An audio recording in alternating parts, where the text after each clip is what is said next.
蛋蛋是一个内向的公猫，琪琪是他一直以来的女神。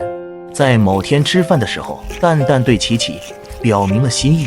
琪琪，我一直以来都很喜欢你，能做我的妻子吗？谢谢你的好意，但是我们只是朋友，我不会接受你的。被琪琪拒绝后，蛋蛋心灰意冷，决定不再喜欢琪琪这种乖乖女。我再也不喜欢那种乖乖女了，我要找一个风情万种的女人。一转眼就爱上了喵式的假名媛露露。露露虽然风流韵事，但是却有一副精致且美丽的脸庞，那是万千公猫的梦中女神。一无所有的蛋蛋还是决定要和露露约会一次。露露，我想和你约会，你愿意吗？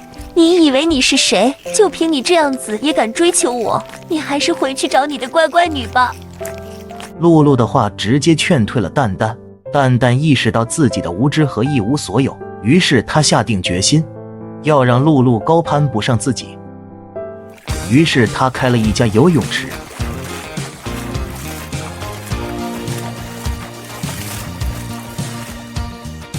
几年后，蛋蛋赚得盆满钵满，打扮也越来越时尚。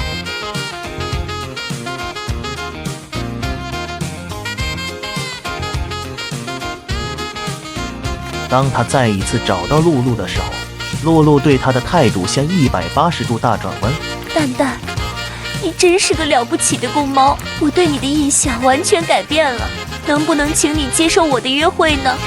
而蛋蛋早已经看透了露露，看着旁边一摞钱，潇洒地对露露说：露露，你不过是个见钱眼开的母猫，我才不需要你这种虚荣的爱情。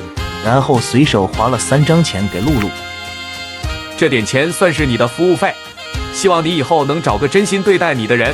蛋蛋潇洒转身离开，只留下露露黯然的身影。而蛋蛋明白了自己的真正价值，决心追寻真正的幸福。